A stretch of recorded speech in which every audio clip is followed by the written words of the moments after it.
need some explaining. You back already? Oh, got back, flew in at 7 o'clock this morning, and got back here. Yeah, well, the plane took off at 8. The time zone, 8 last night, with the time zone change, so it worked out really well for my wife. Because it's a 7-hour flight. Yeah, that's the only, Yeah, only two options I I have. can't sleep on an airplane. I've flown for a long time, I'm just getting right to sleep on one, so I got home about 1:30, I took an hour nap and feeling bad. Yeah, I might not be all there tonight, so. Yeah, it was fun though. Yeah. It's, a few times in the Air Force, but this is the first time as a civilian and just hanging out. Usually I have missions. Fishing lately? I fished one time, Matt and I and another guy went in June. One time we did catch some fish. Did you? There's a lot of snorkeling. As soon as it got hot, I just quit. I covered the boat. I made fish. Yeah, it was a good time. Can't seem to get fired up. Hi, everybody. I can't get where it went to 100 degrees. It's probably on my desk. It's way too hot. How you doing?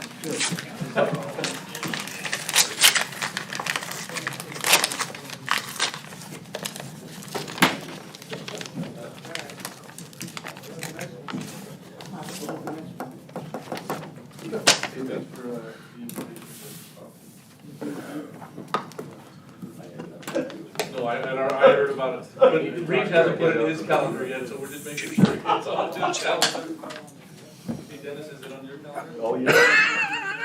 He came in 2 days in a row, he caught me in the hallway. Oh, I saw him coming in yesterday, didn't they, were laughing off the building. He caught me. I'm ready to reach.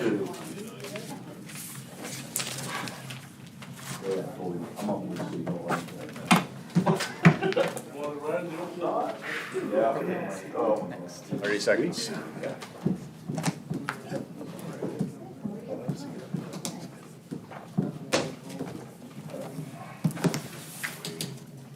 Say, how are you?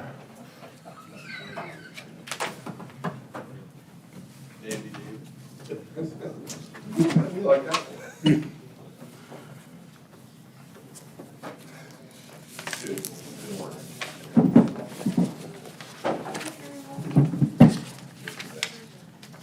Okay, everyone, it's 4:30 by the clock in the back of the afternoon, or excuse me, the back of the room. Wow. Didn't even get through the first sentence. When was happy hour? Moving right along, let's have a call to order. There is a current, oh, excuse me, got too far ahead of myself. Roll call, please. Nisley? Here. Tryon? Bowles? Here. Lucas? Here. Carrick? Here. Harmon? Here. Reeker? Woods? Okay, thank you.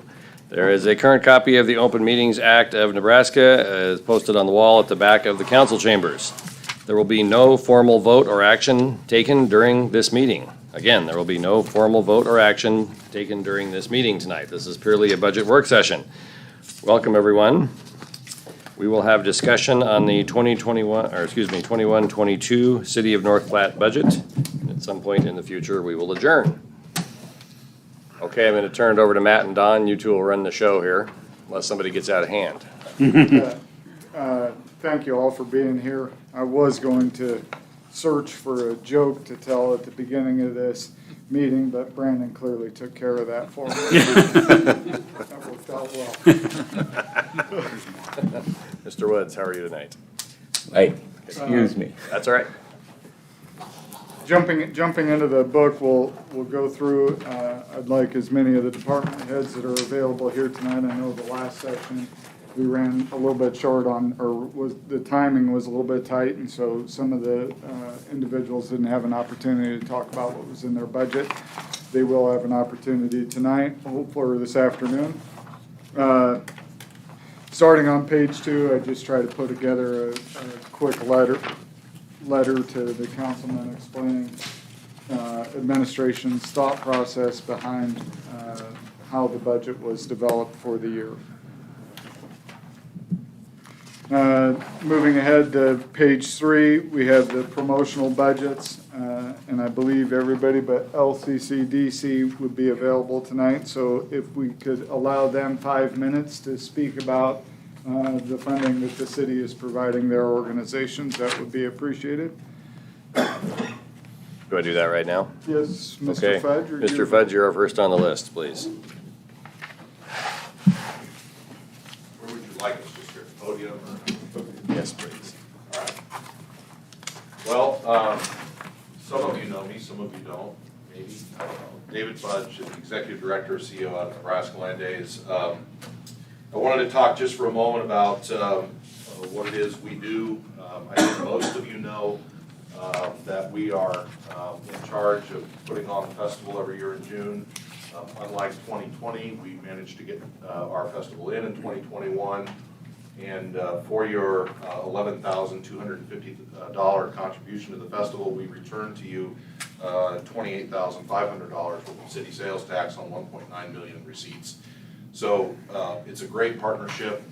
It's much more than just $11,250. Your city departments work a lot of overtime hours to help us produce what it is we do. I've said this before in this forum, and I'll say it again. I don't know that I've ever come to a city department head and been told, no, we can't do that for you. What you guys do for us is vitally important, and it's an important function for the city of North Platte, and they're returning about $21.5 million worth of economic impact. So we appreciate the support. I'd be happy to take questions if there are any. If not, I'll keep this short because I know you have a lot on your plate. Thank you, Mr. Fudge. Au revoir. Don't forget your sunglasses. Sunglasses. Sunglasses there, David. Oh. Maybe. Mr. Pearson with Chamber and Devco. That's hard to follow. That 3 minutes, Gary. 3 minutes. Mayor Keller, council members, city staff. First of all, I just want to thank you very much. We really appreciate the partnership we have with the city. Very strong relationship not only with the city but the county and the schools and our 600 business members. It really makes for a unique partnership. In fact, if you look at the kind of partnership we have here in North Platte, you look at the 25 largest communities in the state, we're the only one that has a combined economic development corporation and chamber of commerce. So we run as efficient and as effective as we possibly can. I think it's a good way to keep everybody collaborating on the same page. In addition to our 14, we have 14 board members, 6 community reps, 4 staff. Of course, the mayor, city administrator, and 1 city council member always serve on our board.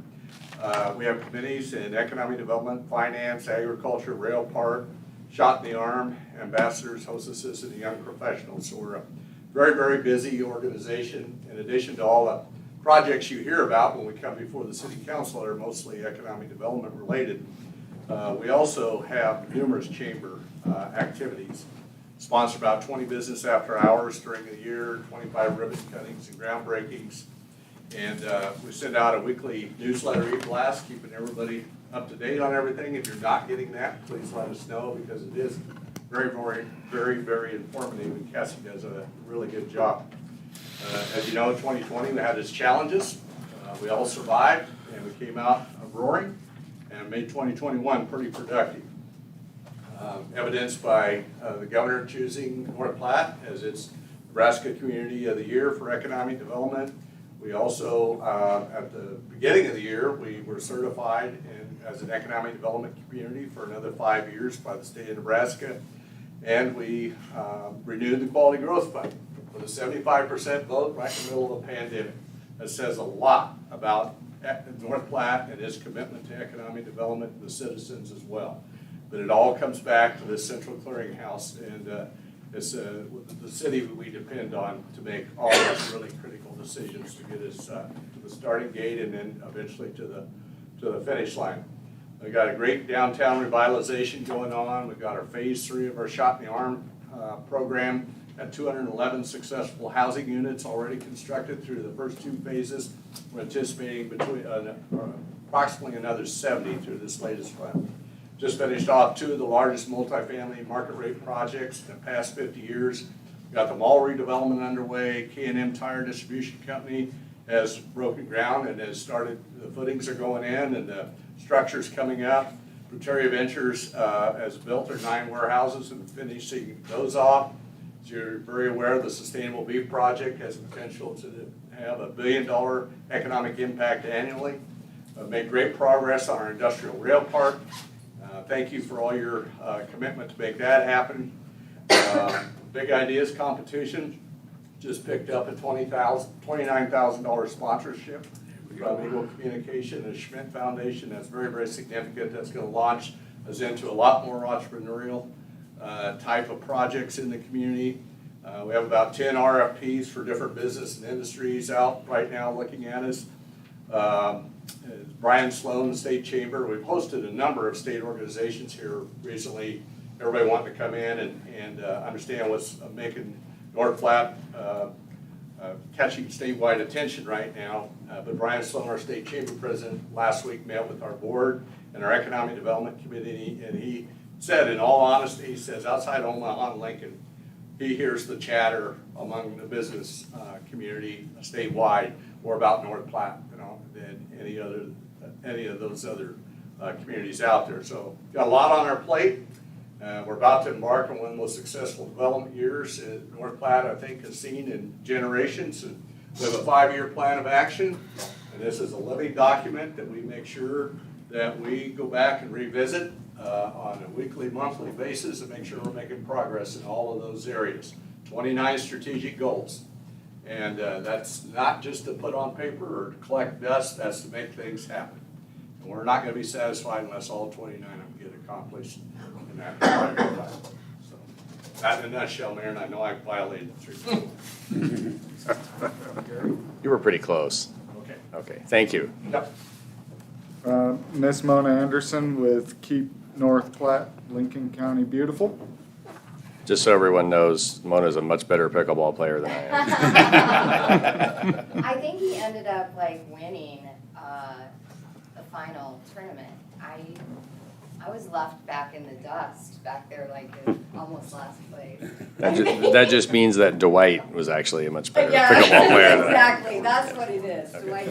Dwight's the good player. That's right. For those of you who don't know me, I'm Mona Anderson. I'm the director with Keep North Platte, Lincoln County Beautiful, working on 11 years there. I am the main staff person. We do have one support staff person, but mostly the work gets done through her and I. So we kind of have 4 pillars that we work through: beautification, cleanup, recycling, and education. So those are our 4 pillars. Over the last 10 years, we've brought in directly about $1 million in grant funds for the city of North Platte. So those are just grants that I write for the city that pertain to the sanitation department, sanitation services. So helping that out. I do want to say, first of all, a big thank you to Lane and Lyle and their staff people and those people who show up every day. They make, I think they make my job a lot easier. They have every reason not to show up to work, I think, on 110-degree days, but they're out there doing the work, and they're really the ones with their feet on the ground. Have to really hand it to them. We work a lot with Lane and Lyle and the Parks Department, Sanitation Department to make sure kind of things get done. So big kudos to them. Over this last year, I don't know if you all got this is kind of our preliminary report for the year. So I do want to say that over the last year that we have saved about $142,000 in tipping fees and transportation fees just through recycling and also through education and cleanup. We clean up 320 miles of rural roads around the community and also within the North Platte community. So We have about 1,000 volunteers that help us out with that, with those programs, whether that's recycling, education, cleanup. We have many, many volunteers from the community that really believe in what we're doing. I think that it's a real testament to North Platte that we're building economic development, and these things are, they're catching, you know. Once something starts, then you see downtown revitalization, or you see Keith Blackledge Park, and then somebody else is doing something else. I think it's catching, and people catch on to that, and they start doing it too. They see the benefit to it. So that's really what we want in our community. We want to see economic development continue. The $11,250 that we receive from the city goes towards our matching funds. We get about $160,000 to operate from the Nebraska Department of Environment and Energy. That's how we operate. And so those are matching funds that go to that, mostly through the personnel line item. So if there's any questions, that's all. Thank you all. Thanks, Mona. Thanks. One piece of feedback on keep North Platte, Lincoln County beautiful, and Lane can probably speak to it too, but along Burlington Avenue, it appeared to me as if we had a half-done boulevard towards the east end of the street, and she was instrumental in getting the trees, a grant for the trees to be installed to finish that off, so we really appreciate that. Jumping into the general fund budget summary on page 10, and I'll let Dawn drive for a little bit. Okay, this, as Matt said, is a summary that we're providing. The very top line there are the revenues for each of the respective periods shown on the budget. And then following that would be a summary for each department's budget, and the far right-hand column being the percentage change between the 2021 budget and the 2022 budget that we're proposing for this coming year. I would draw your attention to the very bottom line of this worksheet. And that actually is a net column, so it reflects the difference between the revenues on the very top line and the total of the expenditures that are detailed by department throughout the document. The very far right-hand column on the net line shows $3,322,694.20. And that will be the number that we will be referencing as we proceed tonight, that we are proposing as the beginning of establishing a cash reserve for the city's general fund. So that essentially is the difference between the proposed revenues at the very top and the budgeted expenditures of our departments for 2022. Just a point of emphasis is the cash reserve has been a mark on our audit for well in excess of 10 years. And so we're addressing that and working to continue to reduce the number of audit findings over the next 4 to 8 years. Don, can you remind me, Yes. did all contingency get put in the administrative line, or is there contingency built into each section of the budget? No, the contingency is held in the administration and finance line, so. That makes sense. Yes.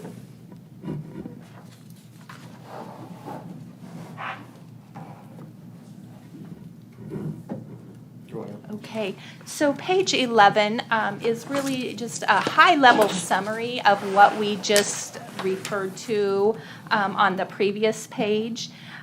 What it does, however, is break out the total revenues line from the previous page into the revenues and the beginning cash balance that has been included in the revenues line on the prior page.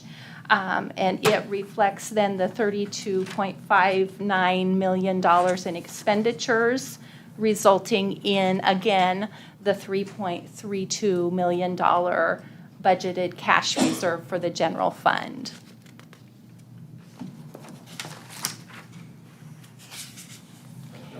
Okay, page 12, it provides to you a history of the city's mill levy and valuations over the last approximately 10 years so that you can have that from a reference perspective. You will see that the levy has been the same for the last 5 years at this point. So again, this is history. Since we have not yet received a certified valuation from the county, we have not established the final numbers for this year's budget. Page 13 is a reflection of the various taxing entities within Lincoln County Tax District 3. And the portion in the lighter orange color is the cities, which reflects 21.34% of the total.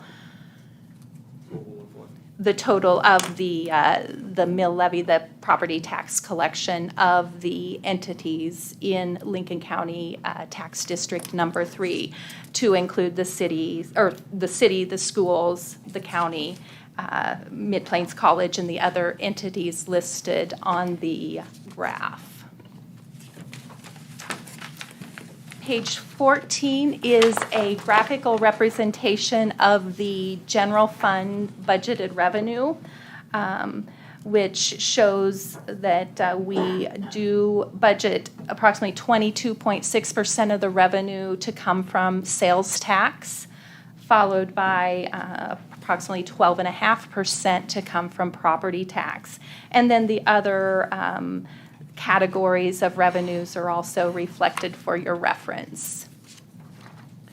Don, I'm sorry. No, go ahead. Yes. Either now or at some point, would Yes. you go through the method of projection you guys did on sales tax revenue? I will.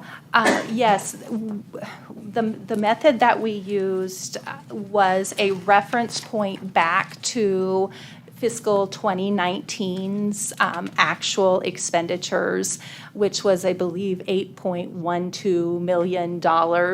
And we utilized that as just a baseline, given the pandemic and the impacts that appears to have had on our actual receipts. We felt that the 2019 numbers reflected a conservative number to use for budget purposes moving forward. I'd further add that, we saw a pretty significant boost in our sales tax revenue over the past year, and it's been reported by the local newspapers and radio stations. There's no doubt about that. What, from a management perspective, concerns me is at the same time we've seen a large amount of stimulus money flow from the federal government out to the citizens of the United States. And so I want to be cognizant. I want to make sure that that's not a one-time flat fashion. The sales tax revenue isn't a one-time flash in the pan, but one more, maybe 2 more years of data will help us better derive what our sales tax projections on the revenue side should be going forward. I think that's a good approach, because as easy as it would be to think, well, there's a lot of activity and it's going to keep going up, I think the reality is a lot of the big ticket items, like the car dealers are having trouble getting inventory. That's made a big contribution to our local sales tax. So I think that's a good approach.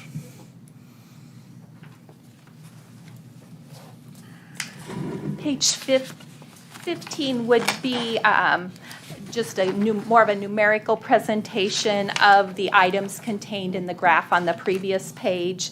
So there again, for instance, the top line being sales tax, reflecting the $8.1 million. For the total at the bottom for budget purposes for 2022 being $35.9 million for revenues. pages 16 through 19 would be the detail information for all of the various revenue categories that are presented in the prior 2 pages. So, for instance, we have a category of local revenue.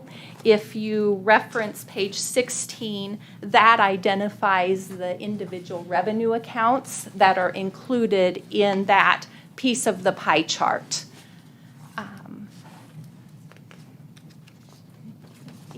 Any Questions on revenue? details? Real quick, Yes. just going back onto page 15, and it probably tells me in the next 2 pages, but I just noticed transfers for revenue. 2021 estimate was 50, the budget was 100, and we're budgeting 191,759. What's Yes, transfers? yes. That's just, it's a big swing there. Yes, no, that's a great question. That transfers line is the transfers from our Keno fund. So historically, we have budgeted $100,000 transfer from Keno to general. You will, as Pete pointed out, notice the $50,000 that we are showing as an estimate for this year. And that is a reflection of balancing the golf fund. We did find that the revenues weren't sufficient to cover the expenditures in the golf fund.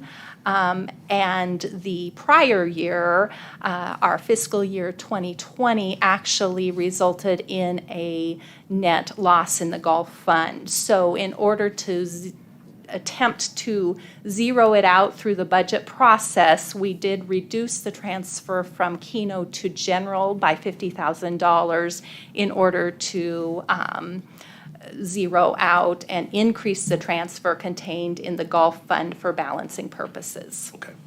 Are you going to eliminate that fund that's Yes, now in yes, conjunction with that? That Okay. is, yes, and so then the 191,000 would be the Keno transfers for future Sure. use. All going in general. Okay. And I know, Thank you. I know Councilman Reeker asked the question in our previous session, what about the golf fund and where was it in the budget? And at that time, we didn't have an independent fund available. But I do want to share, and Dawn can correct me when I misspeak here, I do want to share what it means that the golf course is gone. So as she stated, we didn't have enough revenue generated by the golf course to offset our expenditures, and that's where the losses over several years were coming from. And so by eliminating the golf course, we didn't see a significant uptick in revenue by any stretch of the imagination. It stayed at zero. The only revenue we gained back was the Keno funds. Because we didn't have, the golf course wasn't generating revenue and we don't have expenditures. So essentially that's a net zero. The only revenue that's available now is the Keno funds. Those Keno funds, about what do they average every year? Do you know? So we are budgeting we are budgeting 190,000 approximately for next year as the net transfer. The gross of Keno proceeds would be approximately 300,000. There are approximately $100,000 in fees that get remitted to the state throughout the year. And so the difference is approximately 200,000 that we are currently reflecting in the general fund in that transfers line. Gotcha. Thank you. Yes.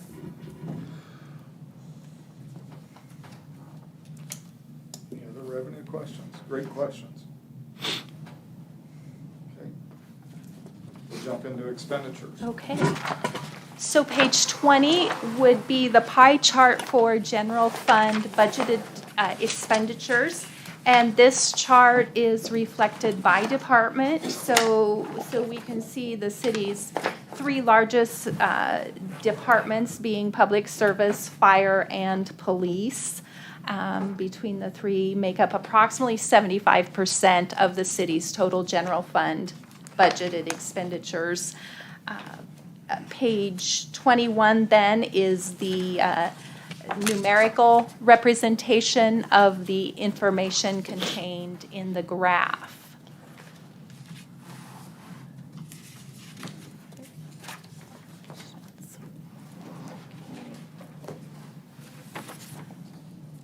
One of the key things that we work on with our budget process, and this is to each of the departments, definite credit to each of them. They work hard on an annual basis, and page 22 reflects the result of that hard work and prudent guidance within their departments on an annual basis. And this page is reflective of the difference between their budgeted expenditures and what they are actually estimating to spend. And so the far right-hand side shows totals for our various departments and what they're currently estimating to not spend prior to the end of the fiscal year. So that's significant when it comes to working the budget for subsequent years, because this then comes back in and gets reflected in the beginning cash balance numbers that we utilize to hopefully continue to sustain and increase that cash reserve number for the city.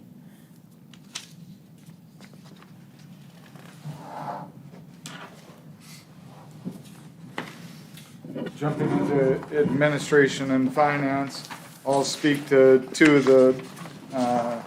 three of the budget items that we're proposing that would be new in this presentation, not new from our last presentation, but just to reiterate, we have the consulting fees associated with Check 6 to help us with the implementation of a safety program. We have the consultant fees associated with hiring an individual or a firm to assist us with the property and casualty insurance process as we fade, or not fade, because we may end up with LARM, so I'm not taking that away, but they will help us determine who can give us the best insurance for those, for property and casualty. And then the third one is the mayor's interest in establishing a baseline for odor control, just to reiterate, and that was $25,000. And then, Dawn, if you would want to speak to positions. Yes. So you will notice that we are budgeting an increase in the salaries and benefits line items for the administration and finance department. And this is a reflection of the proposal of two new positions, 1.5 or 1.5 of which would be funded by the admin and finance department, and the other half of a position we have included in the budget for the electric fund. The first position that we are proposing in the budget is a senior accountant position. And this position would help the finance department. We would better allocate the duties throughout the department. Over the past year, year and a half, we have had some significant changes in our department. We did have a long-term key employee retire, and then the successor actually transitioned to another position shortly thereafter. And so we have found the need to heighten some cross-training that happens in the department, and also the importance of more significant cross-training and trying to develop and establish some professional individuals to serve in the absence of the director of finance or whatever position it may be, so that operations of the finance department can maintain the continuity that we seek on a regular basis. The other thing would be the importance of succession planning, and this too is something that not in the most recent audit report, but in prior audit reports has also been something that's been recommended by the city's audit firm. And so we feel, much like some of the departments who do have a formal assistant, we have police department, fire departments with those positions, and feel that it is important to start to develop a professional and other professionals perhaps that are able to serve in that capacity in the future. The second position that we are requesting in this budget is a human resources and benefits technician.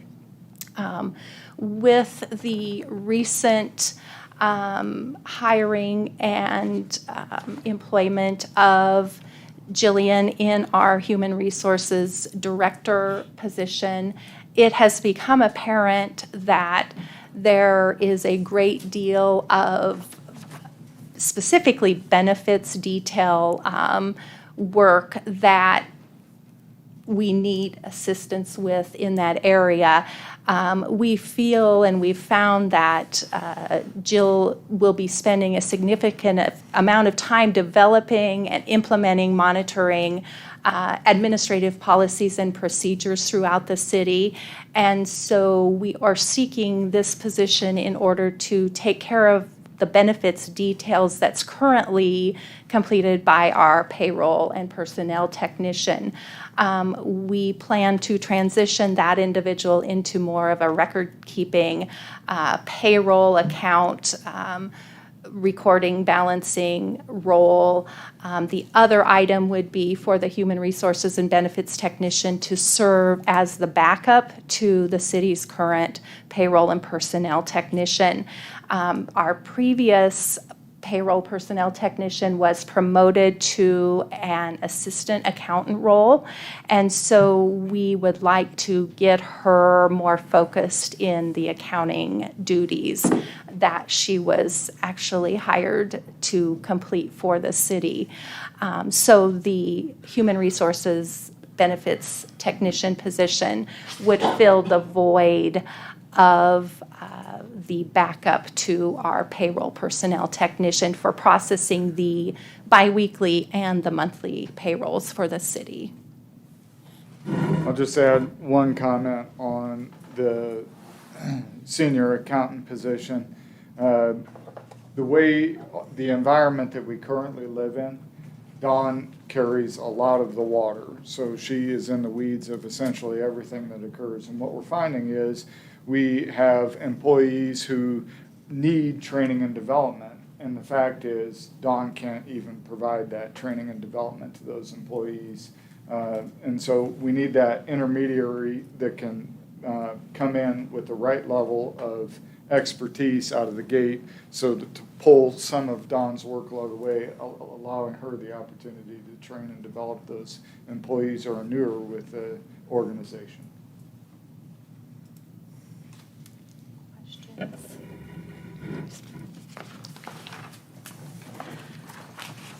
Okay, so pages 24 again was administration and finance detail. Page 25 would be the department that includes the mayor council portion of the budget. Essentially, no change from 2021's budget. Hey, Don. Yes. Real quick on page 24. Yes. Other contract services. I believe, did we talk about that at our last meeting? Can you refresh my memory? I apologize. Yes, that would be the items that Matt referenced earlier. Okay. That's the area that those are contained Gotcha. in the budget. Okay, thank you. Page 26 is the government and educational TV portion for the broadcasting of the meetings. 27 is the civil defense. That is a partnership with Lincoln County and an interlocal agreement with them. Page 28 is the civil service that takes care of the personnel and hiring functions for our police and fire department.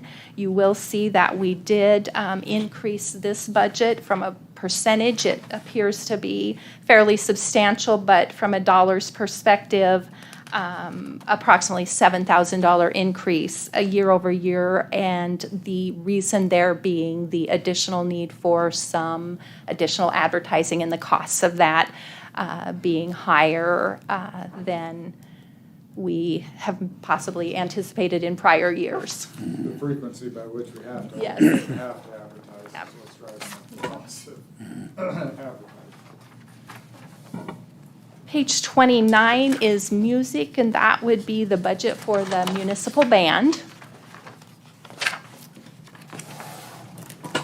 And then we get into page 30. Page 30 is our legal department. Terry, you want to provide some input on your budget?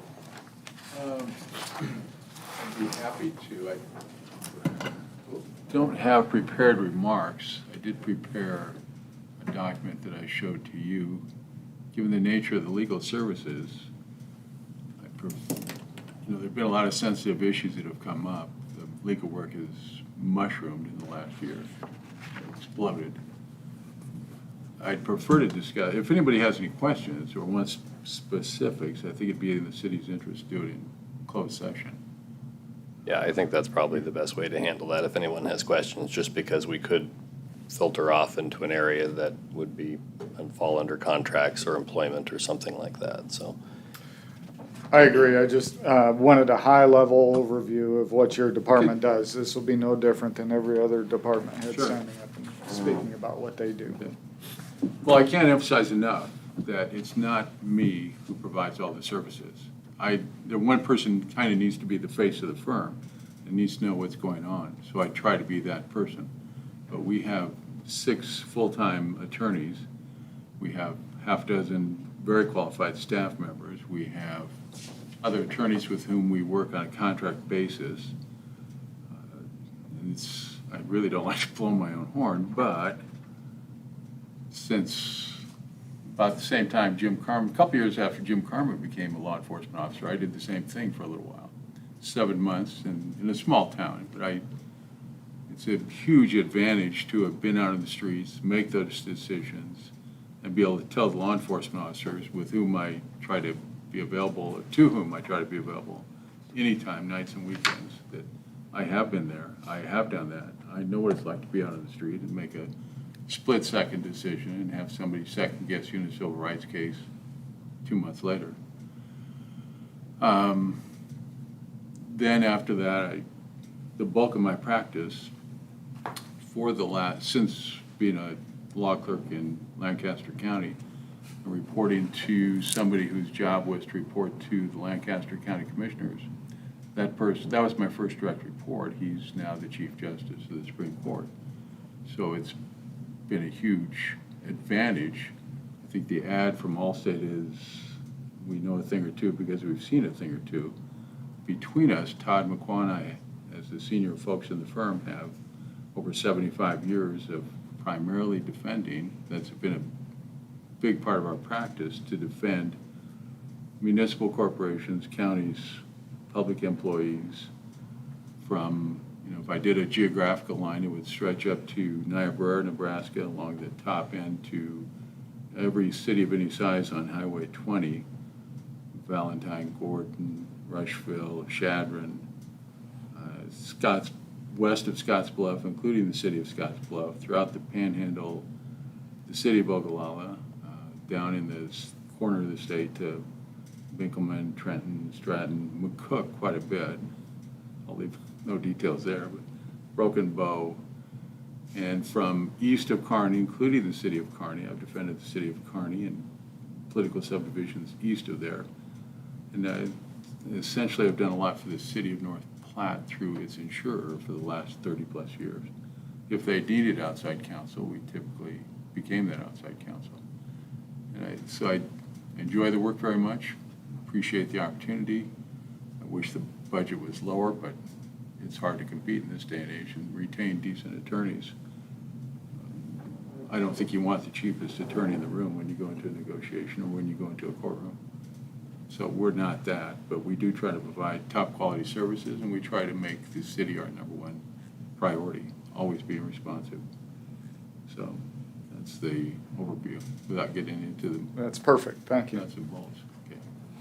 Okay. Question on that. If we wanted to go into executive session, when's the appropriate day and time to do that? I primarily have some questions that maybe tie more to development contracts regarding legal, which I think would be appropriate for executive session. Would doing that at the end of tonight be appropriate, or a different night? We'd have to be in a regular meeting, Okay, so theoretically, we could do it next week if Okay. you guys were in the mood to do that. okay. I don't think it'd take long. Okay. Thanks. Information services. Les, would you like to provide a few words?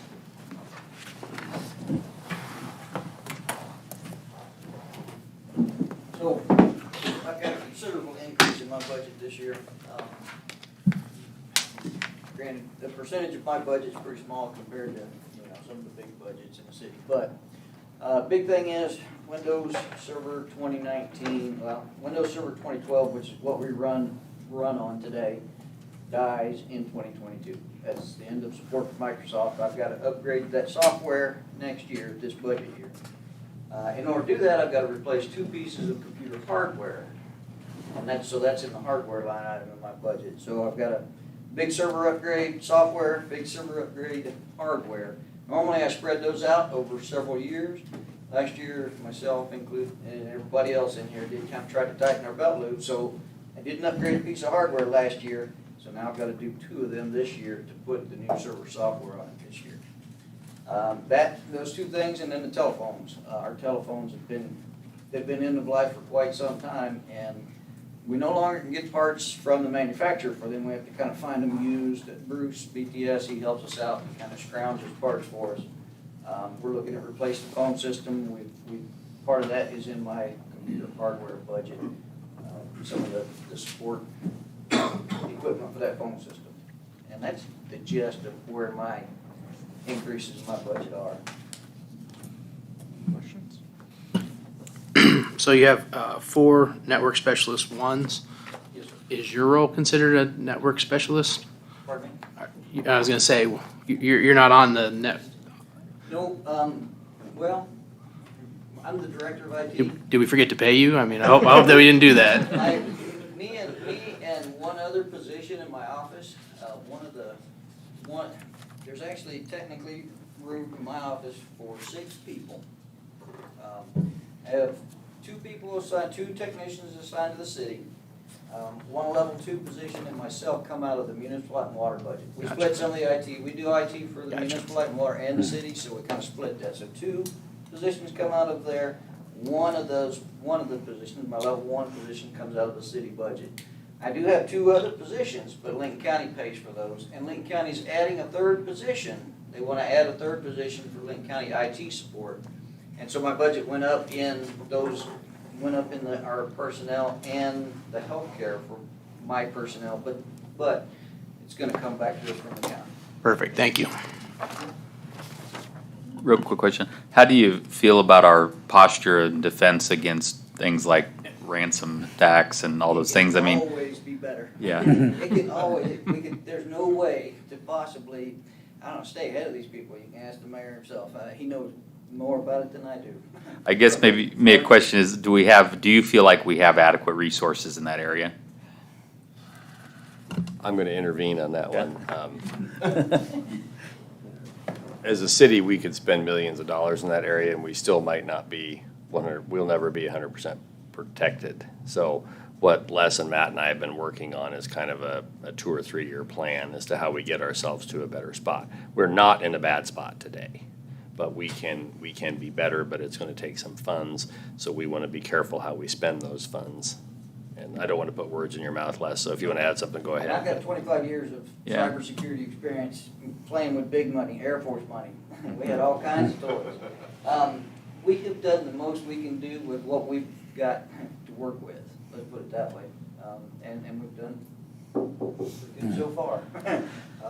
But we can do better. And with the mayor and the city administrator, we're gonna start trying to up it a little bit here over the next couple of years. Thank you. Yes, sir. Thank you, Les. Moving on to development, page 34. Would you like to provide some wisdom?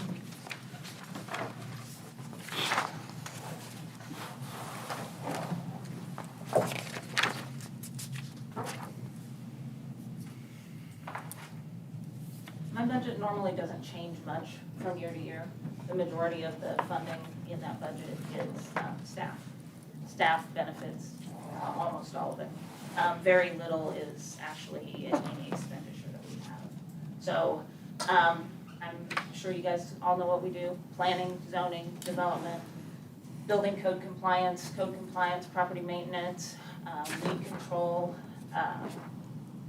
you name it, we do it back there. We've got building construction going on nonstop right now, which is awesome. I reference it back to, similar to what was happening in 2000, 2001, 2002, when the city was really growing.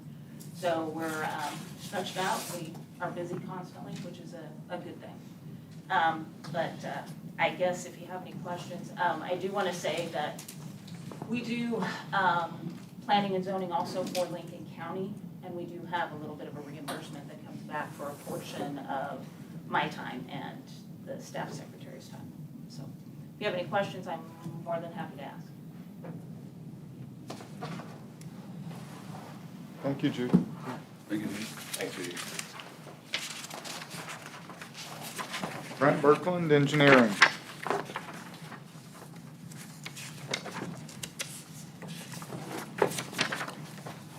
Good evening, Mayor and Council. I got to present a little bit last time before we ran out of time, so I feel like I presented some already. But as a high level, what we're looking at from the biggest increase, if you're looking at the 2020 budget to 2021, we targeted a 10% decrease last year for the cash reserve, also with the COVID part.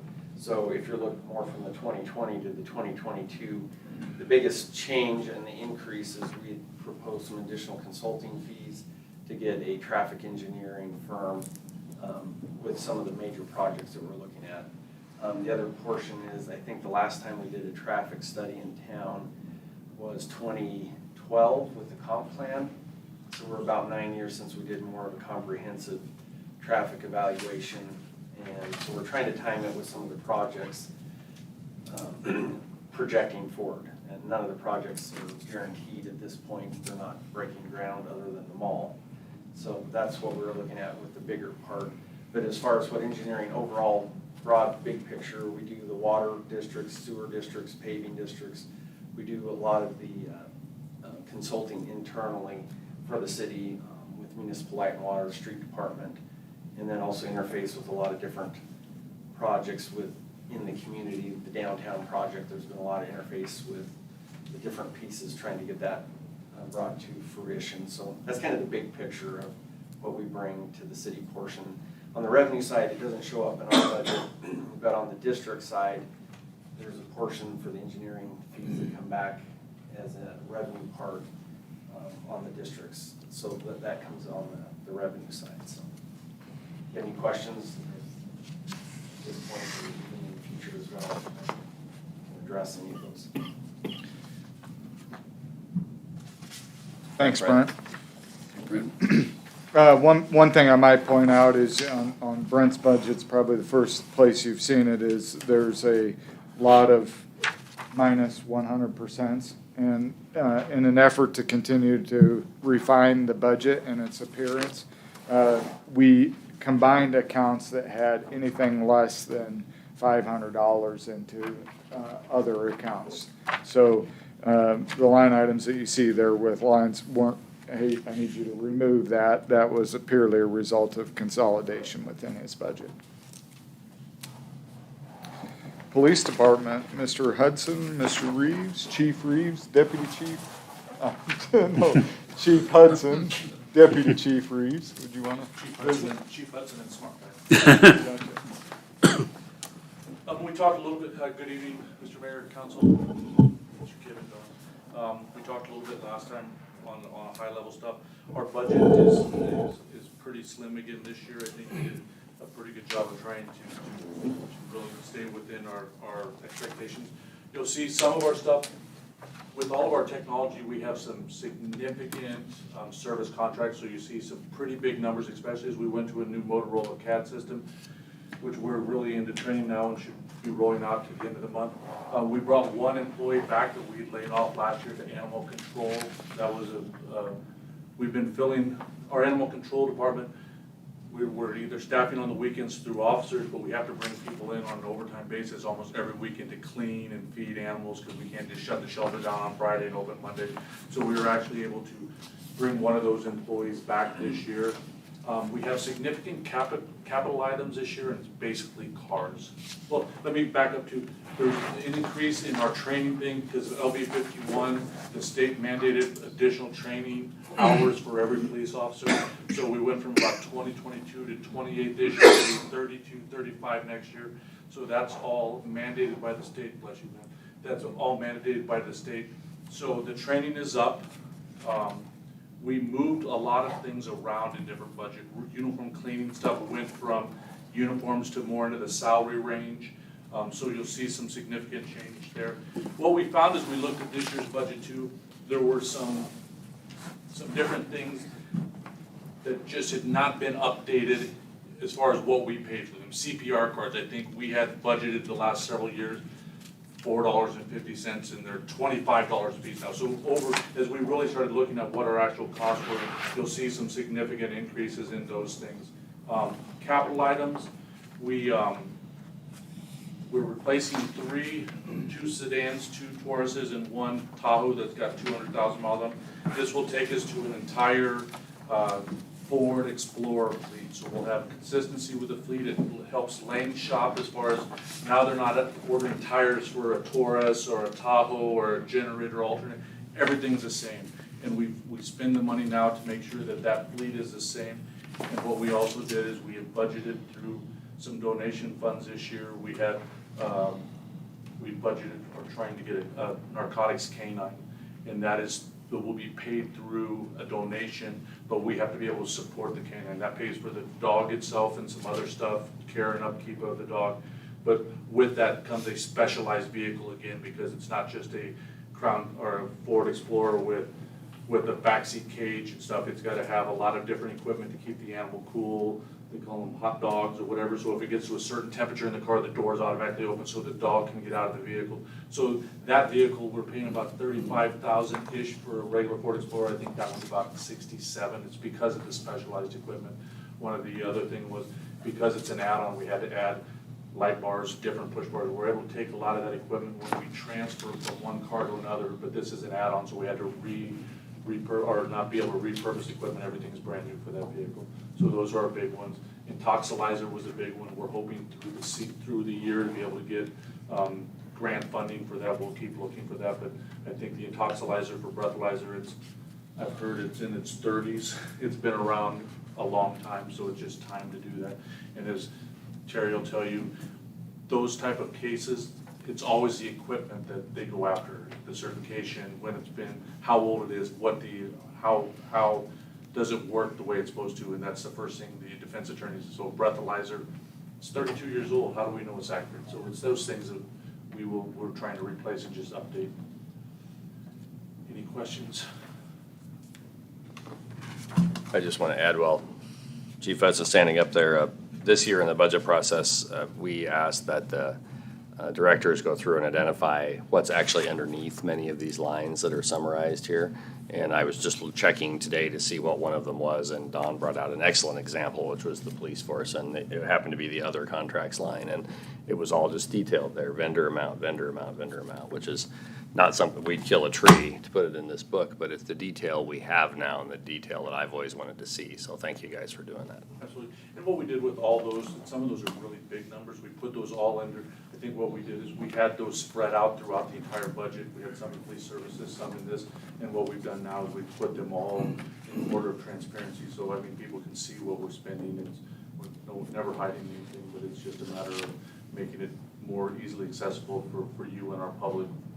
You know, our whole goal is to be transparent with our elected officials and our communities, so it works well. So you have a public safety info tech specialist. We have 0 of them, and we're planning on getting 0. So what is that? And That was a position that was new 2 years ago, and our goal is Deputy Chief Reeves wears a lot of hats. And it's basically all of our IT stuff, and it's stuff that, you know, between Steve and Les, they work through, but there's a lot of very specialized because of the police side, the police radios, the police communication side. So we had hired 2 years ago, we had established that position. Then last year through the budget process, that position was eliminated at that time. It is definitely, we have a need at some point, we'd love to bring it back. It's a very difficult position to fill because of the training. But as we talked about Dawn, there's so much stuff that Dawn, there's so many hats that Steve wears that it would be nice to be able to bring that position back, but it's a matter of you're going to pay for what you get. And that tech world, as far as, especially with our computer systems, the IT systems, I mean, I hate to say it, there's no reason that the Deputy Chief of Police should be responding to the station at 3:30 in the morning because we had a lightning strike and no one can reboot our system. But this week, we've been out, yesterday we were out to our tower 2 or 3 times because we have a contractual obligation to provide police communications to Gothenburg. And yesterday, Gothenburg Police and Fire couldn't talk because we had some issues with this. So it is a position that we would like in the future to go back to because, again, the Deputy Chief of Police, who wears so many other hats, probably doesn't need to come in at 4:30 twice a week to reboot a communications, but we have to have it done. So it was one of those things as we looked last year at budget stuff, it was easier to swallow that position than to swallow police officers and some other stuff. So in a perfect world, we'd love to have it. At some point, when we get back to hopefully a more realistic, perfect world, we'd like to fill it again. But if it comes down to that position, or police officers, or our capital items, we've got to have those positions. We've got to have those things. thank you. Thanks, Chief. Fire Department, Chief Thompson. Mayor, Council, City Staff. Again, I was able to do a high level our last meeting. I believe we've produced a very realistic budget. Looking through there, I'll entertain any questions you have. I don't see anything that really jumps out at me. Again, a great deal of our budget comes from salaries and benefits and those types of things. Looking through, the one thing that we have asked to try and retain or maintain, we did pay off our last ambulance this year, made the final payment on that. We would like to maintain that budget figure moving forward so that we're able to continue our vehicle replacement schedule so we don't get behind. It's taken us a number of years to get caught up on that, and we'd like to stay there. And as I look down through some of the other things, we've been able to make some reductions in some areas. And some of that's through partnerships and contracts with other agencies. We contract with the county to provide ambulance service in the rural areas. We have a contract with the rural fire district to provide services to the rural district. Those contracts help us to keep costs down. They're effective. We do a good job. We're second to none in providing the services we provide. We're being called upon to provide more and more services all the time. And our folks respond without question. So, again, I think what you have before you, I think is a very realistic and palatable budget. But if you have questions, if anything jumps out at you, I'd surely entertain questions. Thank you, Chief. Thank you. Public Service, Lane Grosset.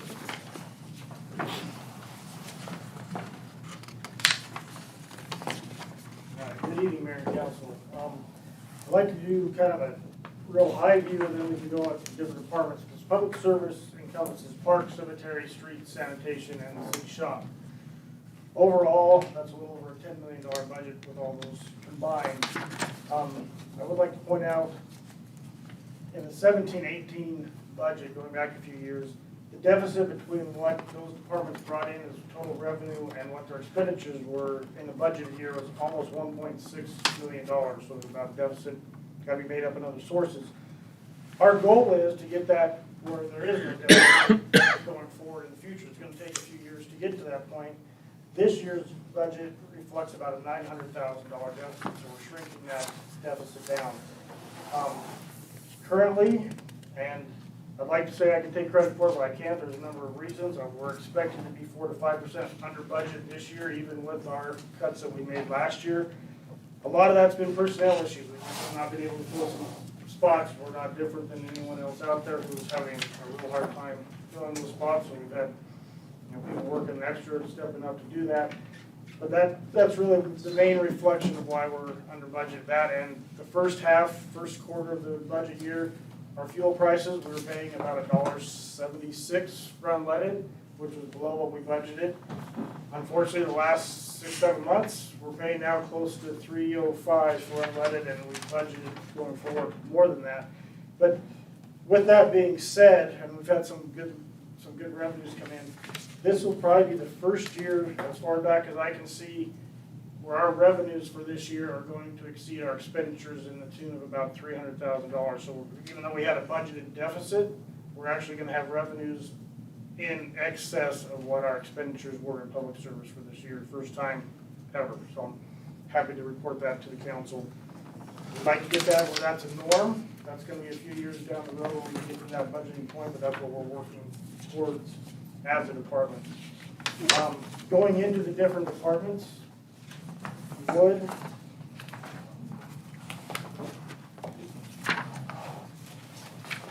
first off, sanitation. We have a big increase in sanitation and the lease purchase payments. What we're asking in sanitation is two things. 2 years ago was our schedule to replace 5 of our garbage trucks in our fleet. We did not do it 2 years ago. We were told to hold off, and then last year, well, obviously, we had the budget cuts because we didn't know where we were sitting. And so we're looking with this budget to replace 5 of our garbage trucks. We have them 3 or 4 of the 5 are costing us about $30,000 a year just in repairs and upkeep. Those mechanical arms and different things, they wear out. You're picking up 8,000 households with an average of 3 cans per household every week, and so those mechanical apparatus just are wearing out. That is a big portion of that. The other portion that we have budgeted, we talked. How about that? Oh. Someone has dialed the wrong number for that answer. Maybe you should answer.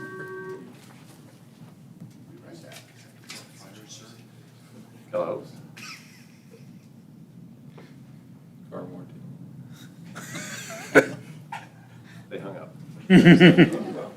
Sorry, Lane. We talked when we eliminated our curbside recycling. It's trying to have our recycling drop-off points more uniform. Right now, we have about 3 different types of drop-off bins, if you will, and they're not real attractive. And a couple of them are in our high traffic areas, close to retail. 200,000 of this reflects replacing those with uniform, same bins across the city that'll be a lot more attractive. We may not spend all that. Mona, with Keep North Platte Lake County Beautiful, is coming to work on a couple grants for us. We're hoping maybe 50 to 70,000 of that will be in grants, and then we would not spend that amount in the sanitation department. So that's our big increase in sanitation. The other department we don't have a lot of increase in streets. In fact, the street increase is 1.2%, which basically is personnel costs. We try to keep things flat. As far as our salt, we went from using salt and calcium chloride mixture to basically more than just a salt mixture. We found that it melts just as good, and it's about a tenth of the cost of just going with the salt mixture. We're trying to keep our streets fairly flat. Cemetery budget, that's a 1.33% increase on the cemetery. Basically, that's our increases in personnel. Try to keep that flat as well. We have an uptick in some of our revenues from cemetery, but we also have to be cognizant of what the going rate is in cities our size around the state. Parks has a little bit more of an increase, and the main increase there was in utilities. Last year we had a switch in utilities where from water and sewer the rates went down. We're not paying those rates. We had to guesstimate what our water and sewer difference was, and guess we have a little bit low on the electricity side because of some of our things at park. The ball field lights use a lot of electricity, amusement rides and stuff.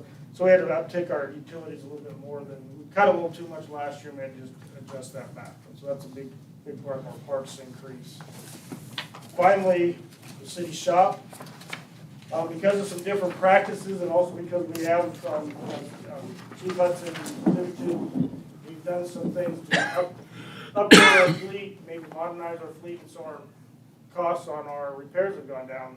We were averaging $475,000 a year in repairs the last few years. We're looking probably this year we're going to be closer to $375,000 to $400,000 in repairs, and that's basically some different practices and just our fleet that's not nickel and diming us to death as we get rid of some of those things that are costing us a lot of money to keep up and going. We do have an increase, however, in our fuel because of what our fuel prices have done. That's the main increase in our cost with the shop. That's kind of a quick overview on that. Are there any questions that I can answer? Different departments. Lane, if I was just trying to look at the revenues that flow into your department versus prior years, and I was trying to pick those out a little bit out of the revenue summary, what are the main categories of revenue? I know garbage collection fees would be one, obviously, but what are the other big ones? One of the big ones is our highway fees. We get off the state gas tax. It comes back to us from the state. Okay. And tell you, that's a tough one. That's every year they project to us what it's going to be, and they're always way off, like $200,000-$300,000 off. We're going to be over what they projected to us this year, so we kind of went with that same trajectory. And then when the state came back about 3 weeks ago and told us their projecting was about $200,000 less than what we thought that would be, and so that's kind of a guesstimate, even though the state told us what it's going to be every single year. That's probably the big piece that comes into that. About $300,000 to $400,000 comes in from the concession stand revenues. Cemetery brings in about $50,000 through the sale of lots and the cemetery fees that are involved there. And then we also have some things, the state revenue, or the state highway department does reimburse us for doing the highway maintenance as far as snow removal and things for town, about $50-some thousand. There's a buyback program that they basically reimburse us for some of the things on some bridges and different things, which the bridge goes away next year, unfortunately, but that's where our main revenue is. And then we have that interlocal agreement with Lincoln County for $500,000 for fuel. They usually don't spend that $500,000, but that's another big revenue that offsets somewhat our fuel expenses. Okay. Thank you. We haven't heard much about our columbarium for quite a while. Can you kind of summarize how that's doing? We have about a third of the spaces left in our existing one. It's probably going to be about a year, and we're going to need to add another columbarium if we decide to do that as far as the columbarium goes. Our rates, and they're, like, again, we compare those to other places in the state. It pays for itself and just a little more, but there's not a lot of actual revenue after our costs associated with the columbarium. What we do save is having to develop more cemetery space. We have a lot of land to the north of the existing cemetery that is there for development, but if we do decide to develop that sometime in the future, there's roads and there's different things to put in. And so the columbarium does save us as far as not having to develop some lawn space. Thank you. Any other questions?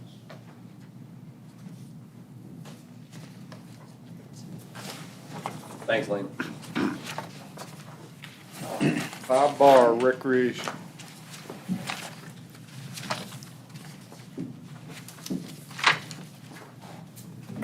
Mayor, council members, the recreation department is divided up into 6 sections in your budget.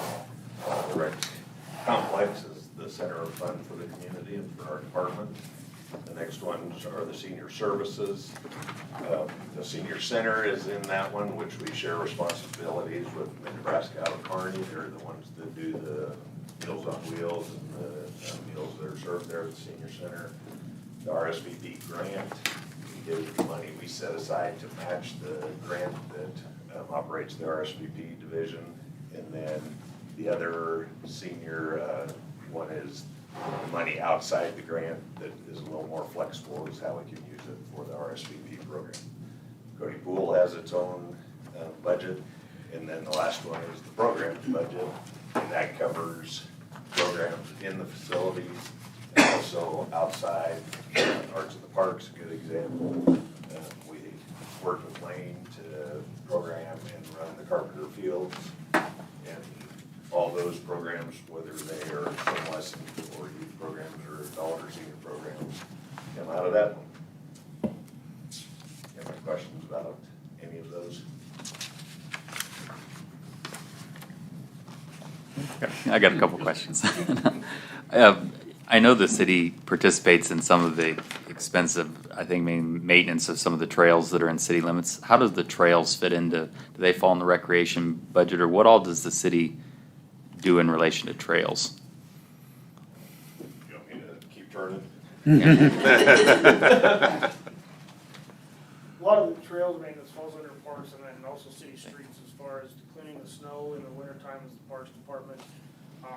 City streets, because we have a lot of the ditches and things that we contract mow, and we also include parts of the trail where it needs it on as far as that in the street budget. And then personnel from all different departments throughout the city kind of work together on different phases of the trails. So at this point, is it right that if trails are installed, is that usually public fundraising or private fundraising, I mean? Most of it's private fundraising as far as the installation comes from the Trails Group, and then sometimes there's agreement with the county, sometimes there's agreement with us as far as future maintenance of that. And, but it does usually add some cost on us as far as the mowing. Usually it's fairly minimal, but there is some cost anytime we add on to the trail. And then does the county handle it if it's outside of city limits, or does that come back to the city? Or you guys work that out on a case-by-case basis? Between the county and the city where they may do some of the fringe areas, it's actually in city limits, they take care of, and then we take care of some of that, if it makes sense where we're connecting some pieces instead of stopping right in the middle of the street where the city limit ends and not doing it, and then you have to do it. We kind of trade off and have a mutual agreement. I was just trying to learn how it works. I've had more contacts about trails in the last few months, positive, very positive, about our trail system. And so I'm just trying to understand, who pays for what. I mean, I'm all for it, so don't take my questions the wrong way. But I've had a number of contacts about, can Keno money get used to help support trails or different things? It seems to be a lively topic lately on some of our constituents. I don't know if you've heard anything. Oh, yeah. Yeah. It's a good benefit. Yeah, well, it's wonderful. My second question, Mr. Mayor, is I know right before the pandemic, we had the group here that did a study or whatnot on some of the bigger picture things regarding recreation. What do you guys see as the next phase of that? That group, with regard to, and I've just forgotten the name of the committee. It's a wellness. I had it too. Thank you, yes. And they have kind of divided up into little subcommittees. Bob, keep me honest here there, because I know you're helping with that, to sort of research various topics largely surrounding the rec center. And subsequent to my election and in the beginning of this year, I met with them saying, that's good, I'm glad you're planning, but we need to work on some larger plans for the city that are not associated necessarily just with the rec center. And we're just kind of at that stage where we're starting to bring people together. So there are subcommittees working on the rec center, and then there's going to be other committees working on things like baseball fields and things like that. Hopefully that answers your question. Yep. No, it does. Thank you. Yeah, it seems like we're continuing to see more data from all sources. I know the chamber was looking at some of this last week with the state chamber, is that the recreational amenity offering being one of the top things in getting young people back to your community. So I'm glad we're focused on it. I think it's going to be really important moving forward. How's that dehumidifier working at the pool, Bob? During the summer, it's not bad because we open up the doors. We're gonna have to face it sometime. Yeah. Thank you. Thanks, Bob. Public Transit, Renee White.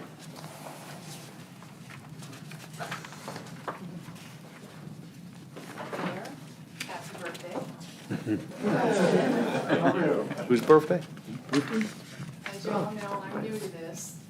Marilee Hyde had built this up for 47 years and retired. So I'm interim right now.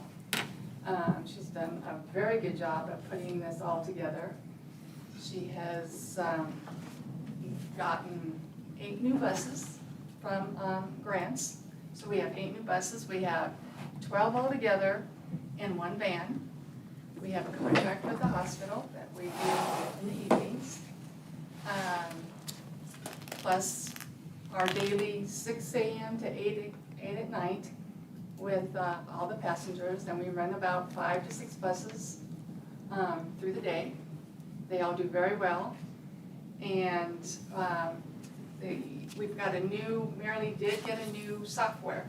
So that's where, if you see in other contracts, why that's so high is because we have an annual fee. So it is for our software, and it's also for our new cameras that are gonna go into the 8 buses, which is gonna be great because we'll be able to see 3 different sides, front, back, and what's going on inside. Also, IT has installed a television, so now anyone is welcome to come out there and look. You can now see all of North Platte, our city streets. You can see where our buses are, how fast they're going, and what number they are.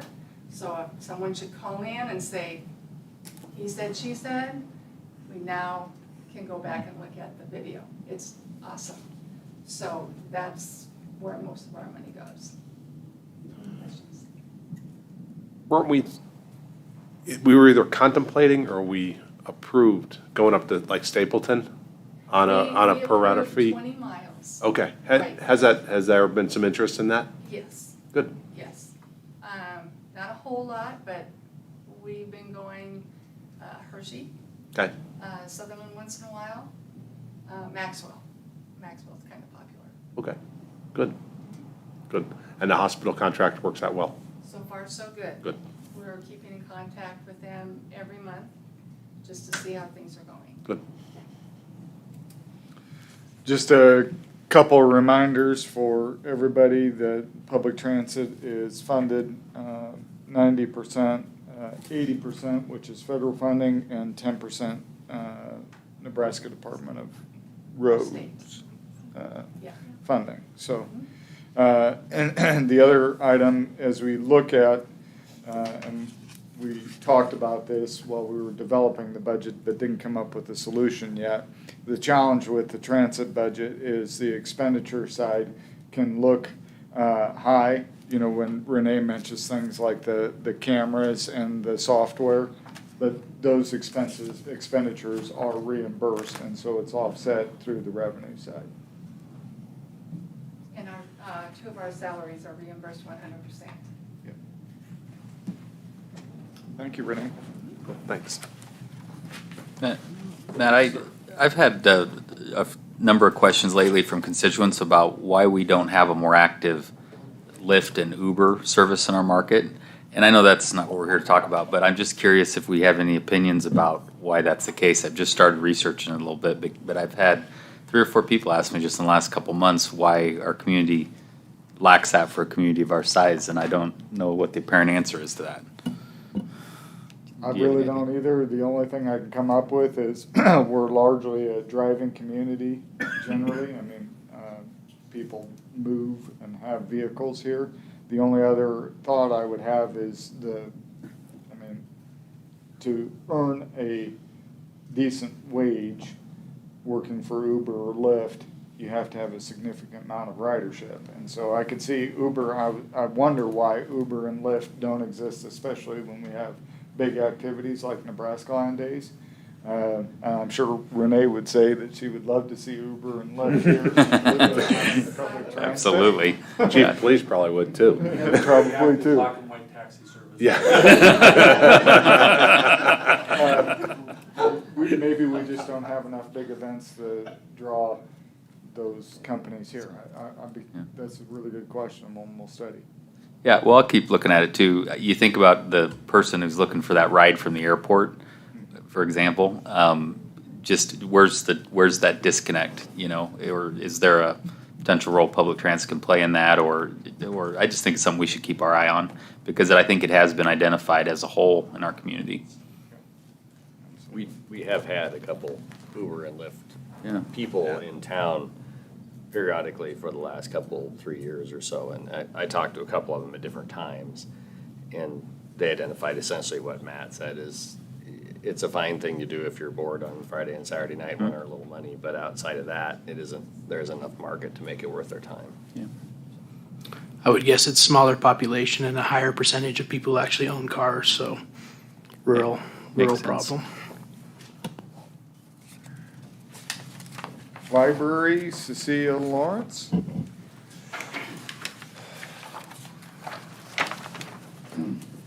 The library has been, good evening.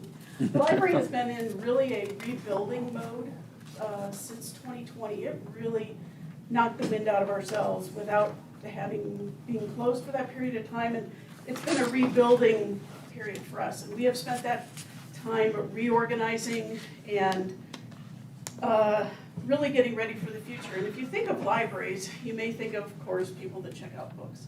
But we're so much more than that. We're an extension of education, childhood literacy, and now our latest thing is our makerspace.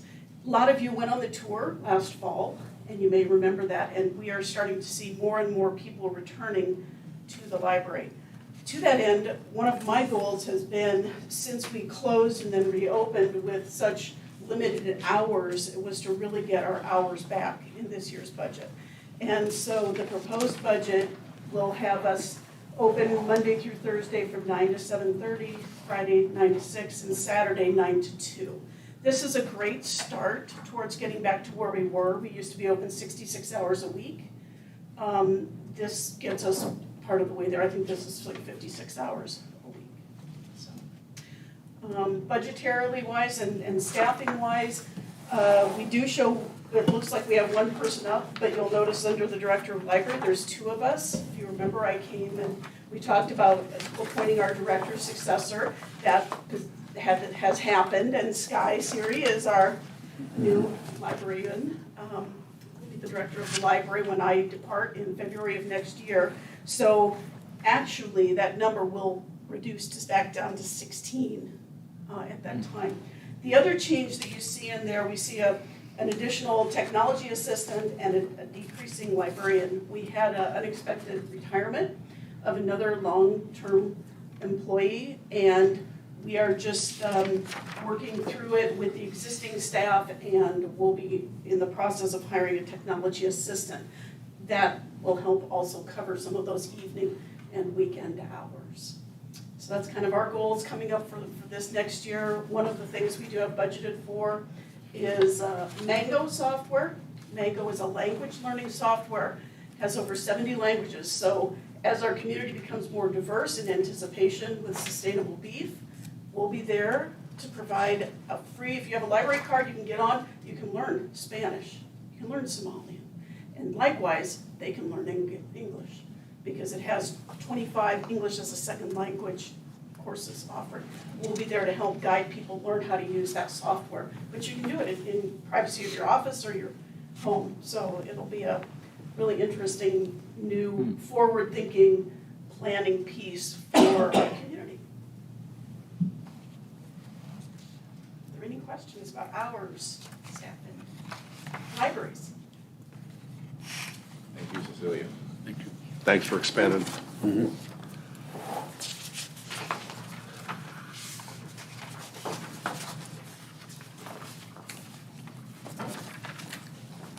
Lane Groseth, electric.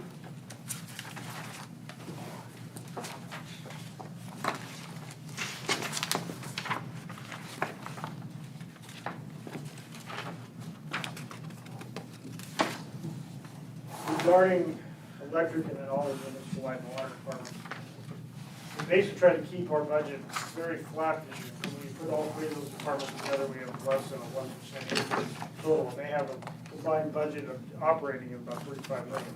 So we try to keep that very small. You will see a little bit of an increase in our electric and also the personnel side. If you look at that sheet, mainly due to the fact that we're shifting some people around between. Right now, we have some of the accounting and billing staff. We're spread out between electric, water, and sewer between those three departments. And we thought to get a better, a more accurate picture of what our billing is actually costing us, we need to combine them all into one place. And so we've combined them all into electric. And so that's why you see a little bit of difference in the personnel numbers from last year to this year. And then we have then the transfer of funds from water and sewer to electric to cover those items that they were before we're budgeting for it. So that's basically the change in the electric department. So our operating budget for electric is basically flat from the year past. Our capital additions, for street lighting, street lighting poles, et cetera, we always try to have that about the same amount of number we're replacing street lights. You've seen throughout most of the community, we've changed basically over to LED street lighting, which saves us on the cost. That's just the cost that's provided to the city through the electric budget. So that has saved us a lot of money. Transformers, et cetera, those are always needing replaced on a scheduled basis. Those are not cheap, and they're also about 9 to 12 months out to get those transformers ordered, so you have to order those. It's not something, one goes out today and you order and it's here in a week. We have to have a couple of those in stock because if they go out, it's going to be a while before you're able to replace those. We have some computer replacement. North Star utilization and North Star coordination suite, that's our billing software, and I think Tony might talk on that a little bit more as far as going to a little bit having a system where people can pay online a lot easier than we can today, and that should help us as far as being more responsive to billing issues, being able to meet the customer needs as the population changes, the more people pay online, that's going to open that up even greater than we have the capabilities today. We have a chipper truck, which that's about a 25-year-old vehicle. So we have replaced, that was actually ordered this year, but it's not going to be delivered until January, so it was a budgeted item in this year's budget. We carry that over for this coming year. We also have a couple of our bucket trucks. We usually try to do those on a 10-year rotation. The trucks themselves don't get a lot of miles on them because they usually are sitting there where the bucket's doing the work, trimming trees, et cetera, up and down. The mechanical parts on those is what wears out faster. Currently, those are 600 days out. So if we ordered those in this year's budget, we're not going to pay for those until 2 years' budget going forward. So we're showing it in this year's budget because the money's going to be spent in 2 years. Matt and Donna and I have talked that going forward in future years, even though we know those are going to be coming up, we probably will not show that as a carryover item so we can be a little more accurate in our budget, but that's how we've done things in the past. So that's kind of the big items as far as capital expenditures in the budget. There's also a Dodge pickup that's got 100,000 miles that we're going to be replacing in there as well. The ridiculous, 9 to 12 months and the 600-day, I mean, is that related to COVID and some of the other economic problems worldwide, or is that a normal thing? Some of it is, those bucket trucks before always had at least a year, and that's I think it's crazy. That's just what their lead time is on that. You think if you had a company and you took a year to place orders that you'd add staff so you could turn those over faster, but their business model, that's how it works, and now they're up to the 600 days. And a little bit of it's because of COVID, but more of it's just how they do business, and there's only so many companies that make bucket trucks. So. Wow. That's why they can charge $285,000 to. And there's some trade, we will have some trade-in allowances on this, so I don't expect to spend all those dollar amounts that we have budgeted, but that's, not knowing what the trade-in is gonna be, especially when you're 600 days out. What it's worth today, our trade-in may not be worth as much. So. I'd just like to add on the electrical budget specifically, and it's similar for water and sewer as well. As we go through the capital list, on page 77, you'll see that the projected capital expenditure is $5,676,100. I believe Dawn would attest to, she's been here a lot longer than I have, that we haven't ever spent that amount of money in a one-year time frame. And so this is one of the challenges that Lane, Dawn, and I discussed last Friday, and we'll work on over the next year, is accurately projecting what we really believe we will be able to do from a capital expenditure purposes within these three shops, and finding a way to show both the capital expenditures and balancing that against the budget to spend everything. So we're working on a presentation on how we can present that going forward, but likely will occur in next year's budget. Lane, I know this isn't really a budget topic, but it is kind of with the potential of sustainable beef coming in and the sewer treatment plant. There's been a lot of talk about that, and it's something that is in the back of my mind too. Have we thought 10 years down the road in here? I know that, a wastewater treatment plant can only last so many years, and this could make the years go by a little bit quicker, and just with rates, with what we'll charge them, hopefully, I'm sure you're thinking of this because you're a lot smarter than I am, but just kind of give me your thoughts in that process, would you? We've talked with a couple of communities that have treat beef facilities and how they charge for those kind of things. And we also already have some things in our rates in place for what is not normal wastewater. The door company would be one. Sometimes they have chemical dumps and stuff, and there's a fee structure built in when those things hit the plant where we charge for those. And so those have been talked about.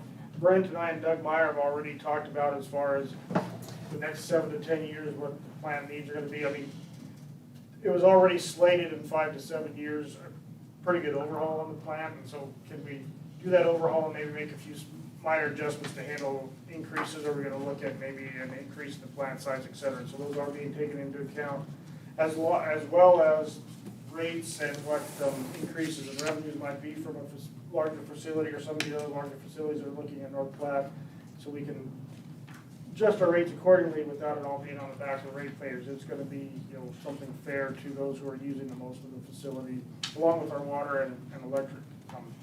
You will notice on our electric that our revenues have actually gone down in the last couple of years. A lot of that is because of LED lighting becoming more popular in homes and the Energy Star appliances and things. And so usage has actually gone down as far as actual kilowatts, and so our revenues have gone down a little bit as well. And so we're taking all that into account. As Matt alluded to, some of this long-range planning is going to be, what is that good place to have as a cash reserve in each one of these departments, and what is our long-term capital expenditures. We have water pipe in the ground right now that's 100+ years old. One section of that last week had 3 main breaks in about a block and a half length. That stuff needs replaced, and we need to have a good plan in place to have a cash reserve so we can do that without having to have major spikes in rates. And we're not really talking about rates tonight, but we're looking at this year our electric rate staying flat. It's been flat for 4 or 5 years, and we're probably looking at maybe a 2% increase in water and 3.5% in sewer going forward, which water has, by state law, October 1st, no longer residential water will no longer have sales tax on it. And so even with those rate increases, people's residential bills should probably be flat or go down a little bit depending on their usage. So that's what we're looking at. Awesome. Thanks for being forward thinking in that. How are you guys looking at what's probably imminent wage pressures and just employee cost, retention of employees, and especially if we'd have some of these new employers, how are you guys preparing for that? There's gonna be some discussions going forward on that. I mean, it's becoming a reality quite quick, not just in these departments, in all our departments citywide. I mean, we're finding it in sanitation right now, we're losing, these guys get those CDLs and we're losing them to FedEx to drive trucks for FedEx for $5 to $10 more an hour than what we're paying. I mean, it's hitting pretty hard. Yeah, when you guys get to the point of rate discussion, and I'd love my electric rates to stay the same too, but the reality of it is it may cost more down the road to employ people, and especially some of these specialized skill areas. So just encourage you guys to try to stay ahead of that as much as you can. I appreciate it. We had a new hire, brand new lineman out of school. We hired in May, and he's now leaving us to go to one of the bigger electric places in the area for $6 more an hour. Yeah. Well, I can tell you in my job, the businesses that I'm talking to on a daily basis, a lot of the strategies right now are to figure out how to have less people, retain them, and then figure out how to be competitive higher, and then go back and look at pricing on things. And I don't think cities are going to be in any different boat than private businesses on that. Otherwise, we're going to wake up one day and not have any skilled employees. Yeah. One of the things that we have started through the HR department is a benchmarking effort. It's just in its infancy. I think we've done maybe 2 businesses outside of the city to try to get some scale on what's being offered, and that's the beginning stage of addressing that issue, because we anticipate that next year when we're all sitting here, this is going to be a much different discussion about wages. It makes sense. Thank you. Lane, could you expand on your philosophical perspective on water and sewer rates as it relates to these long-term capital expenditures that we see coming down the pipeline at the wastewater treatment plant? I mean, the fact is, with or without sustainable beef, we have equipment at the wastewater treatment plant that last year was 7 years from quote end of life, and now is 6 years. So we're encroaching on needing to do something out there, regardless of those development opportunities. You know, there's 2 different schools of thought as far as rates. Some are you spend the money just as fast as you get it, so the people that are paying the rates today get the benefit today. My school of thought, and a lot of others, is you plan for the future where you have a lot smaller rate increases now instead of having a big one in 10 years when you have something coming in. And so that really falls back on the council as far as what your philosophy is. Mine is to have a good cash reserve, and so we don't have to have big rate increases, and we can maintain a lot flatter on our rates instead of having huge increases. I think when the plant was put in 2005, 2006, there was a huge rate increase on sewer, about 18%, I believe it was, in about 2003, 2004. I'd like to avoid that and have more like around your 2 to 3% increases on an annual basis, and have money set aside long-term for those things way before they come up, so you're not scrambling at the last minute. But, you know, that we take direction from the council as far as that goes, but that is how I would like to run all departments, where we have a forward thinking and you have a plan in place and goals where you want to be for those. So, you know, if we have 10 blocks of 100-year-old main decide to go bad at one time, you're not scrambling for that, and we can also pay for some of that in cash instead of bonding it out and then paying interest on those bonds, especially with the bond rates, they can bounce around quite a bit. So we can be very wise with our money and not have ratepayers who are usually, you know, on pretty flat income levels, where all of a sudden their utility bill goes up 20 or 30%. We'd rather avoid that and have a lot smaller increases. I like that philosophy. I'm in an industry that tends to have increases yearly for 25 years now, but they've all been small, and it's easier to sell on that.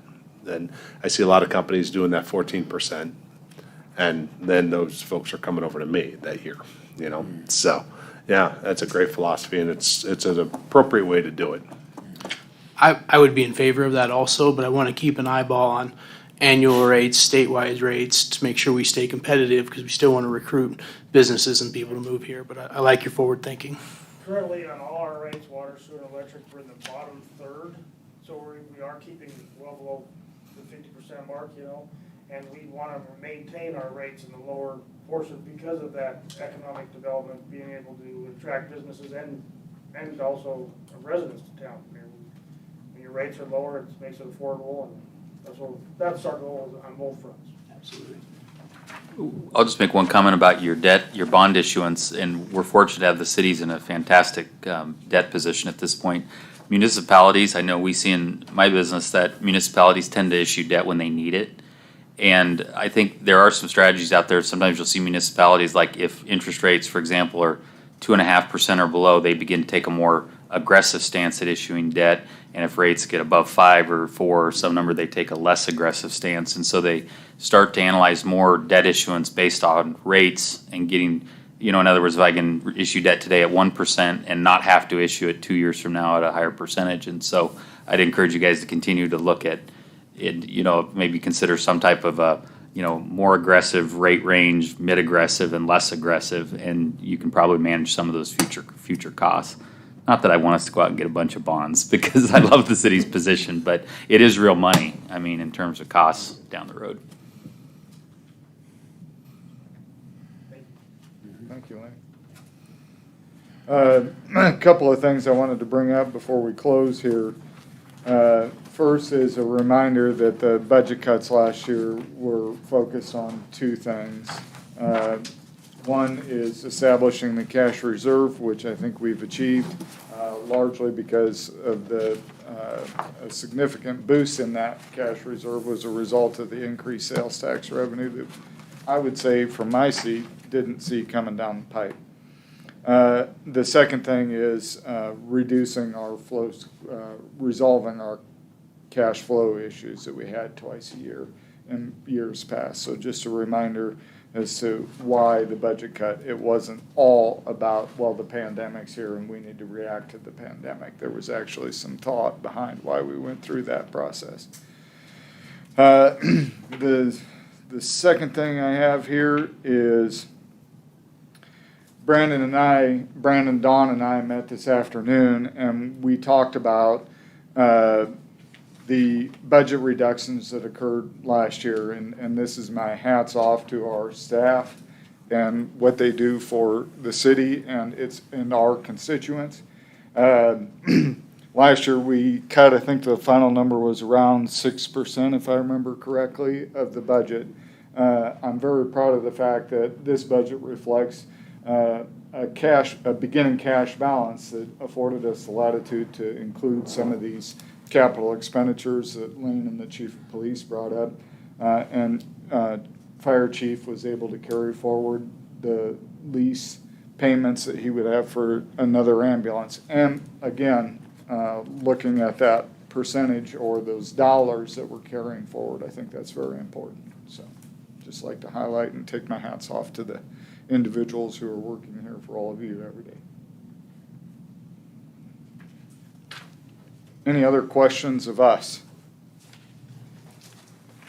The only thing I'll bring up is we have two more meetings scheduled, potentially scheduled, one tomorrow night and one Thursday night.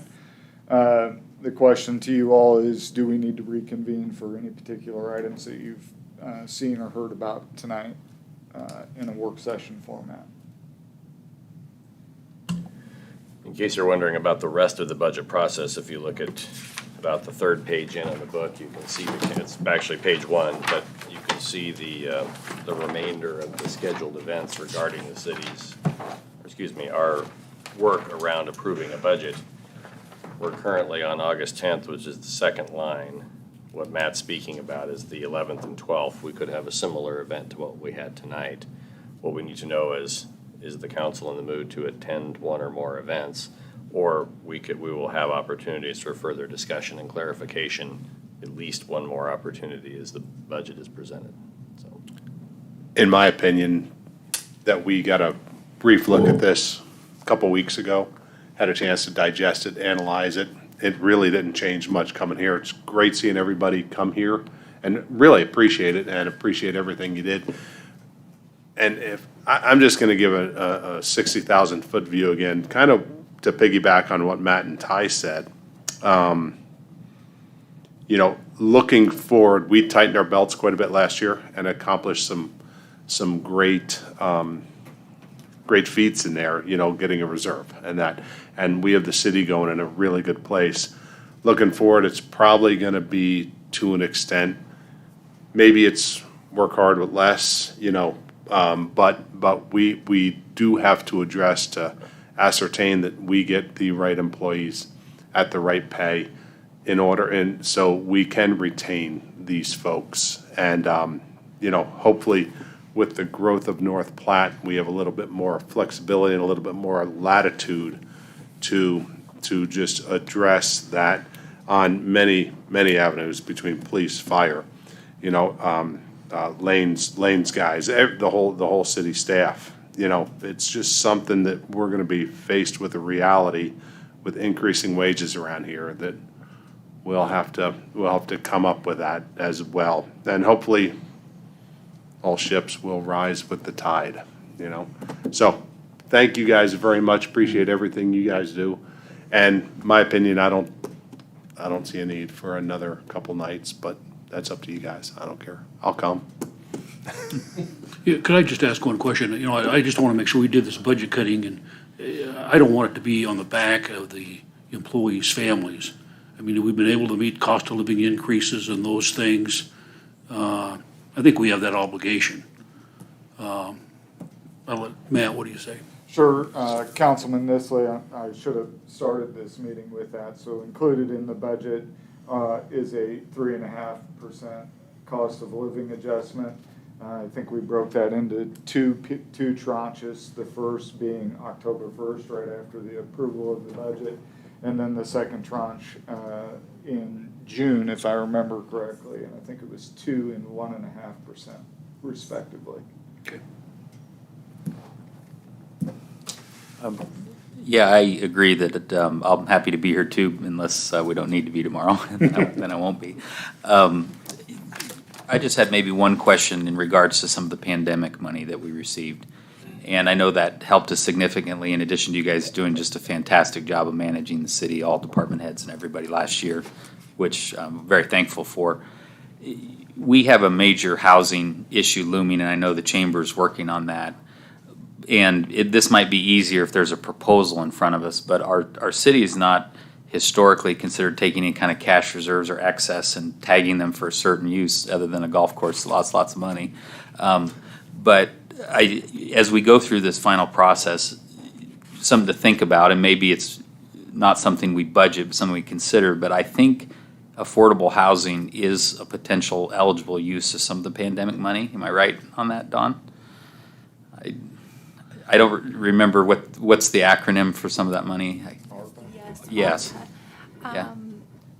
I am not familiar with that component type. That is an area that we will be focusing more here very shortly on in order to formulate some suggestions to come back to council. I certainly would not want to speak for Matt, but I know that from my perspective, some of the requirements for those fundings are pretty restrictive. Okay. And so I feel like we want to make sure we're proposing an acceptable use of those funds.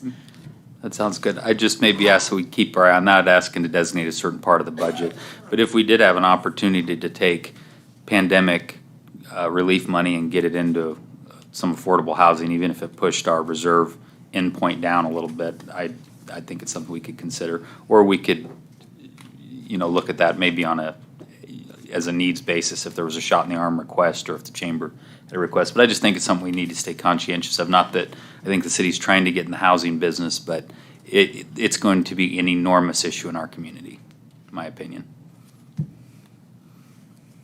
Undoubtedly. I'll say on the ARPA funds, we recently received the first tranche from the federal government. There are some stipulations on the timing. It has to be used, I think, all of it, which the second tranche come around the first of the year, if I remember right. actually, I think it goes out several years to actually be spent. No, I know, but the next receipt, if it comes, If would it be. comes, is anticipated in about a year, Yeah. is my understanding. And so there's, I think it's 2024, that funding has to be used or returned to the Treasury.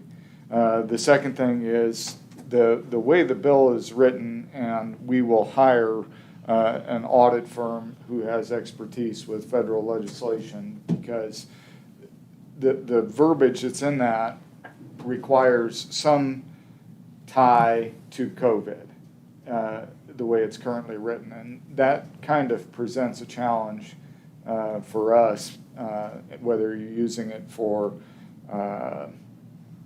tourism. There are several categories they include in there: tourism, broadband separate, and not tied to COVID. So the three things that are in the legislation that are not tied to COVID or do not need to have COVID as a reason for expending the funds are water and sewer projects and broadband. Outside of that, everything that's listed in that legislation requires it, on its surface anyway, some tie back to COVID being part of the impact.